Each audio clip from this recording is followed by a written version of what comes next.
Hi everyone! Gagawa tayo ng flower with beads. Ito siya. Yan. Gagamit tayo ng 10 pieces nito. Yan. Ang size nito is yan, 8 cm. 10 pieces na 8 cm. And then, ito is para sa tail niya. Ito yun. Ang size nito is yan, 6 cm. And then, ito yung clip. It's 4 cm. 4 cm yan. Yan, 4 cm. And then, meron tayo ito. Ito naman is para sa likod niya. Yan. Ito is, ginawa ko lang siya. Parang din sa libon. Ito yun. Nagkat lang ako. And then, sinulog ko siya para hindi siya mag-business. Okay. Sabi tayo. Kuha tayo ng isang piraso. Yan. Tupi natin siyang ganyan. And then, ipitin natin. Kasi kukuha pa tayo ng isa pa.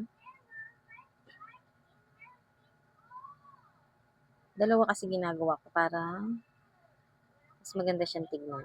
Tsaka mas makapal. Hindi lalambot-lambot yung bulaklak natin. Kasi na-try ko yung isa lang. Isang piraso lang. Hindi siya hindi siya maganda. Lalambot-lambot yung petals natin. Yan, sunugin natin para hindi siya mag-misnis. Tsaka para hindi tayo mahirapan magtahi. Yan. Parang ididikit-dikit niya rin kasi pag sinunog mo siya. Para hindi tayo nahihirapang magtahi. Yan. Then, tahiin natin siya. Madali lang naman siyang gawin. Kayang-kaya nyo. Then, yan. Pasuin natin siya ulit. Yan. Then, isa pa. Tapos, tuloy-tuloy lang yan.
Natapos na natin siya. Maglalagay na tayo ng clip.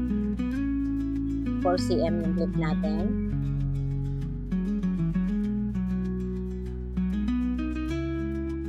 Lalagay ko siya sa pagitan ng dalawa. Sa gilid yan. Para pag nilagay natin yung tail niya is pantay. Ito siya. And then lalagay natin yung rhinestone. Hindi naman rhinestone yung nilalagay ko kasi mas magaganda na sa rhinestone. Mas mahal nga lang siya dun sa mga nilalagay na ibang centerpiece. Pero ako kasi mas get yung rhinestone. And then, lagyan natin ito. Ang patibay din yan. Para hindi siya mabilis matanggal. Kasi gusto ko yung pamatagal. Para ibalik-balik sa yung nibili. Yan, ikot natin.